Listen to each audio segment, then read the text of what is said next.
Hi friends, today we will be beginning with new topic. New topic, actually new subject. Okay, that subject would be quality, and beginning with the most important chapters. We will be initiating this subject. We will be giving it a quick start. Okay, so one of the most important chapters of Indian polity, Lakshmikant, is the chapter 22, the Parliament. So we will be having a discussion about the parliament today. Okay, so be patient and listen to what I am telling you. There won't be any kind of video in this. Okay, simply the audio would be there. So whatever things I am just trying to tell in this video, those are very important, and they are very important from the perspective of examination. So I am just discussing with you the very important concepts related to this chapter. So listen to whatever I am telling in this video. Okay, so let's begin. First of all, parliament. Okay, parliament constitutes of three entities: the President of India, the Lok Sabha, and the Rajya Sabha. The Lok Sabha is the house of the people, and the Rajya Sabha is the house of states or council of states. Okay, so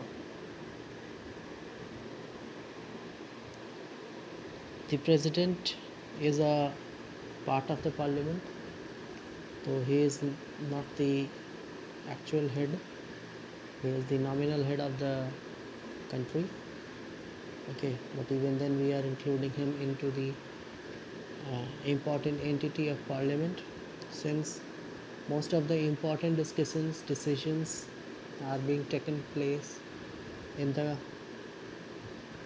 country according to the constitution on the name of the President of India. For example, if any bill has to be passed, that will definitely be needing an assent of the President of India after that bill being passed by both the houses of the parliament.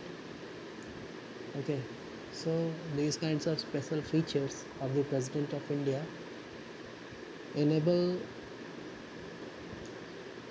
us to make it a part of the parliament. So President is one of the most important and coveted posts of India, who is having plenty number of privileges, rights, and powers.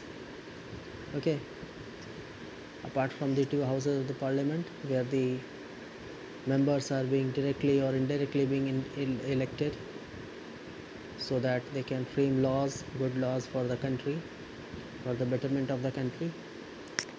Okay, so this was about the president. Now we will be discussing about the two houses of the parliament. The first house is the Rajya Sabha, and the second one is the Lok Sabha. So the Rajya Sabha is actually the permanent house of the parliament. It doesn't get dissolved. However, its members get retired after every second year. One third of the members retire every second year. Okay, so this house is not subject to any kind of dissolution. Dissolution means that it's a permanent house. Only the retirement of the uh, members take place. However, they are eligible to get reappointed after being elected from their respective constituencies in the states. Okay, so Lok Sabha is something which is constituting the direct elections, We are just using the universal adult franchise so as to vote our favorite and most responsible leaders so that they could be inducted into the parliament and they could help in lawmaking of the country. So in the Rajya Sabha the case is something different. Okay, the retirement takes place, voluntarily retirement after 2 years, but there is no such retirement existing in the Lok Sabha. If any person has been elected as a member of parliament by the people through a method of universal adult franchise, okay, to the Lok Sabha election, then he becomes the member of that house for 5 years at least, okay, which is the maximum duration of that Lok Sabha until and unless the next tenure of the or the next inning of the voting takes place around the country, so that we could get new faces in the Lok Sabha. Now we have the process of elections of the Rajya Sabha. Okay, we have the representative from the states, union territories, and the nominated members.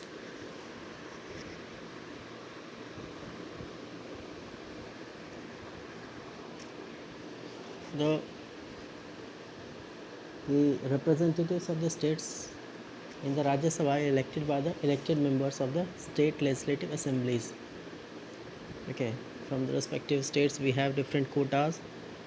That's quota actually means the total number of seats into the Rajya Sabha from a particular state and similar with the particular union territory.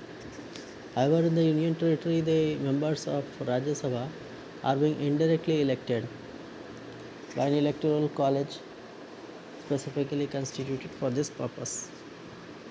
Okay, and the nominated members are actually 12 in numbers. They are being nominated by the President of India. As I discussed before, that the President is having a very enormous power. Okay, so this is one of the most important powers of the President of India, that he can nominate 12 members into the Rajya Sabha. The condition is that they should have some sorts of excellence in the field of art, social service, or literature, science, these kinds of domains. So how many members are nominated by the President of India into the Rajya Sabha? 12. Okay. Now we will be discussing about the Lok Sabha. As I spoke before, that Lok Sabha is something which is the house of the people. The people are just going to vote after every 5 years the representatives into the Lok Sabha, and they are trying to just catch new lawmakers every time, their favorite voters, their favorite leaders. Okay, so this is actually the house of the people, since the people are only directly electing them. Okay, there is no as such the representation from a particular state. Okay, however there exists a direct relationship about the geographical location and population wise distribution of the number of seats in the Lok Sabha. Okay, the number of seats in the Lok Sabha are 545 at present. Okay, out of that 530 members represent the states, 13 from the union territories, and 2 Anglo-Indian representatives nominated by the President. Again, one more power of the President, that the President of India can nominate 2 members into the Lok Sabha. They would be the members from the Anglo-Indian community. Okay, so this is the scenario about the Lok Sabha and Rajya Sabha. Okay, and one more thing I just missed here about the composition of Rajya Sabha. How many members are there actually?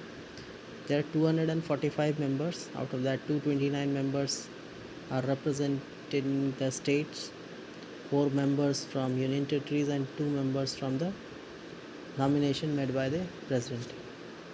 12 members actually. 12 members from the nomination made by the president, who are very having prolific knowledge in arts, literature, and the social service kind of domains. Okay. Now, how the elections are being held in the Lok Sabha. Okay. Territorial constituencies exist, as I said you, that there are different electoral colleges. Okay. Each state is allotted a number of seats in the Lok Sabha in such a manner that the ratio between the number of seats and the population is same for all states. Okay, there exists a particular proportion so that the each and every state is being equally distributed according to that proportion. That proportion is a relation between the number of seats of the Lok Sabha and the population of that particular state.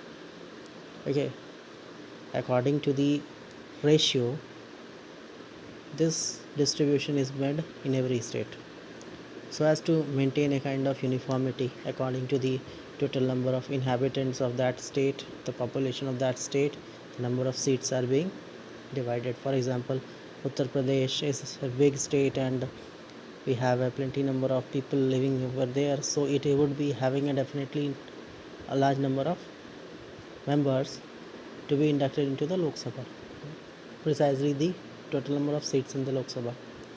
Okay, and any other state which is very small in size, for example Goa, would be having a proportionally less number of seats. This is simple maths being applied in this seat composition in both the Lok Sabha and Rajya Sabha. Okay, and it's true also, as we would be having representatives according to the population, they would be able to work in a very proper way for at least 5 years. Okay, so this distribution is quite impressive as far as the distribution of seats in the Lok Sabha is concerned. So each state is divided into territorial constituency in such a manner that a ratio between the population of each constituency and the number of seats allotted to it is the same throughout the state. As discussed before, same thing. Now, readjustment made after each census. Okay, since the population keeps on growing and we have a census being inculcated into the system after every 10 years, so we keep rotating or changing the number of seats of the members into the Lok Sabha. Sometimes there are changes, actually only increase in the number of seats taking place since the population is also increasing. Okay, every 10 years the census is being recorded, and according to that census we are trying to figure out how many number of seats have to be proportionated to that particular state which is having a population rise of this much. Okay, so there are two amendments actually. The 42nd Amendment Act of 1976, which froze the allocation of seats in the Lok Sabha to the states and the division of each state into territorial constituency till the year 2000 at the 1971 census level. Similar is the case with 84th Amendment Act of 2001, which empowered the government to undertake the readjustment of territorial constituency in the state on the basis of the population figure of 1991 census. Okay, the reservation of the seats for SC and ST. The 84th Amendment Act also provide a refixing of the reserved seat in the on the basis of the population figure of 1991. Okay, so these constitutional amendment acts are quite important. You can just refer them through the polity book of Lakshmikant, or at the end we have a appendix area. We have few important pages in which the constitutional amendment acts have been elaborated more beautifully, so you can just refer them. I will also be dealing with any kind of constitutional amendment act as I would be continuing this chapter ahead. Okay,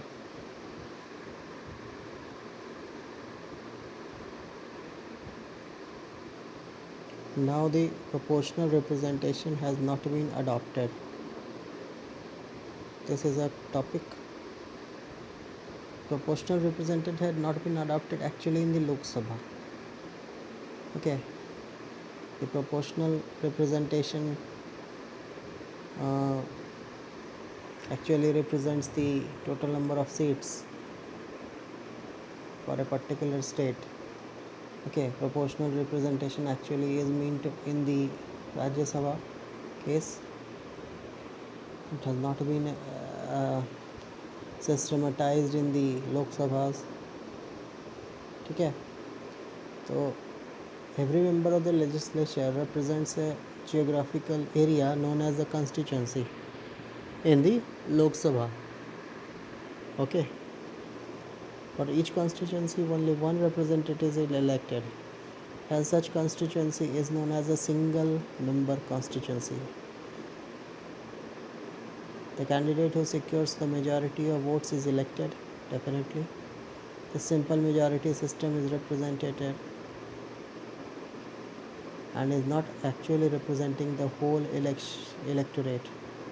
It does not include the minorities in that, or the people who are less in numbers of a particular community, smaller groups. Okay, so this is the scenario drawback with the Lok Sabha election.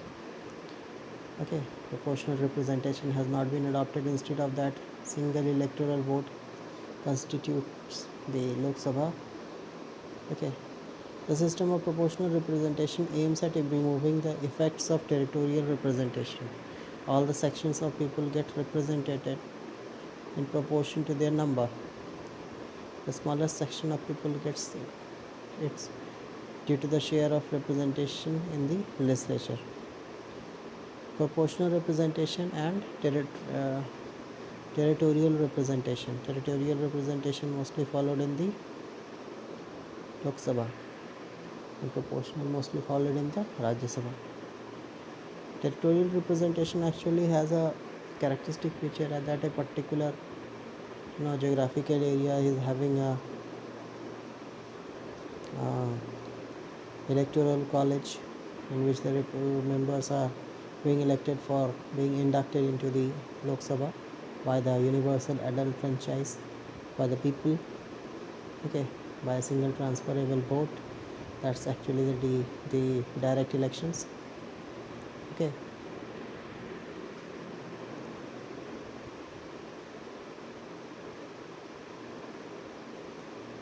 and the proportional one, as I said, that there are definite number of seats being represented in every state. According to that seat, members are being allocated seats into the Rajya Sabha. There are few reasons why the uh, proportional representation has not been implemented in the Lok Sabha. Okay,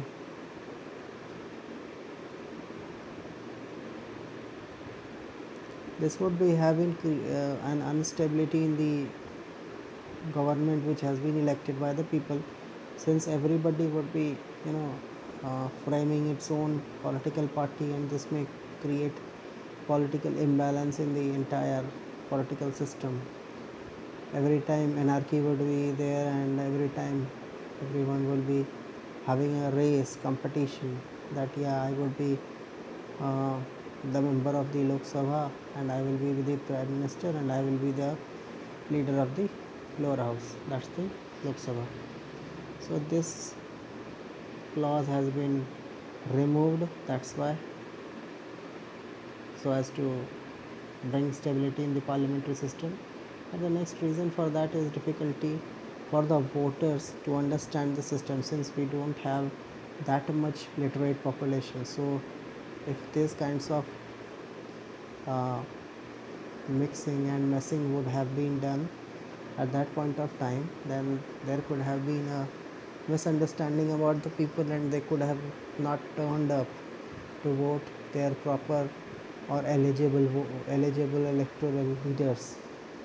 Okay, so this system could have not been uh, in an understandable format for the people, since we didn't have